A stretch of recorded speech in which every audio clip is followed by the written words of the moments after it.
When World War begins, the child going to school. 1940, London Blitz. His mother woke up before the child. She prepared his bag and left it by the door. The war was still ongoing, but the school wasn't closed either, because the child's teacher had said life must go on. The little child set out on his way. Everything was normal, but the silence lasted too long. At that moment, the sirens began to sound. Everyone was running to places they could take shelter. The child also ran, but when he reached the shelter, the door was closed. Voices of conversation were coming from inside, but the child was alone outside. He couldn't know where to go and what to do. A loud explosion happened, and the child collapsed to the ground. That day, he couldn't hear the school bell. His beloved mother waited for him for dinner, but no news could be received from the child. The mother in the concentration camp, 1943, Auschwitz. The mother and child were unloaded from the train. The mother held her child's hand tighter. The environment was very crowded. Soldiers were shouting, but what they were saying couldn't be understood. The only thing they knew was to wait in line. When they came to the front, the soldiers gestured. The mother and child were sent in two different directions. Even though the woman wanted to object, she wouldn't gain anything in return. She didn't scream. Screaming made everything worse. She released her child's hand. She paused for a moment and looked back. The child also looked at his mother one last time. The burned city,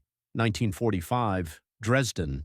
When the bombing ended, the man went outside. The city was no longer a city, but resembled ruins. Nothing he recognized remained. He walked. He touched a piece of wall. There was a door here, he said to himself, but the walls didn't answer. He wasn't looking for his home or the place of his work. He was looking for the place he laughed as a child, the park he played in, the store where he drank coffee. His life, everything had vanished. Waiting inside the trench, 1916, Somme. The young soldier was waiting inside the trench. He had placed his hands on his knees. He didn't know what to do. At that moment, no order was coming either. He couldn't lift his head. The soldier he spoke with in the morning wasn't speaking in the evening. He neither looked nor reacted. At that moment, he understood. War wasn't attacking. War was waiting, cold, silent, and tired. Under the firebombs, 1945, Tokyo, the darkness of night was suddenly illuminated with a crimson color.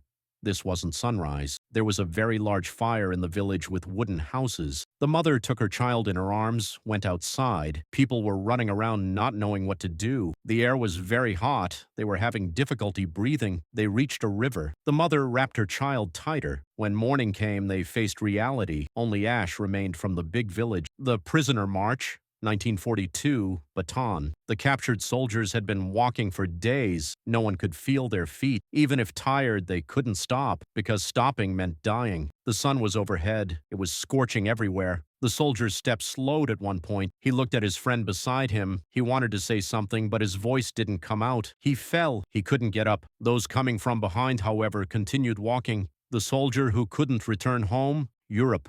The war had now ended. The surviving soldier set out toward the city where his home was. He thought he was going home. He walked on the roads. He reached the town. There were houses, but they were all in ruins. There were people, but he didn't recognize anyone. He searched for the door of his own house, but neither his house remained nor his family.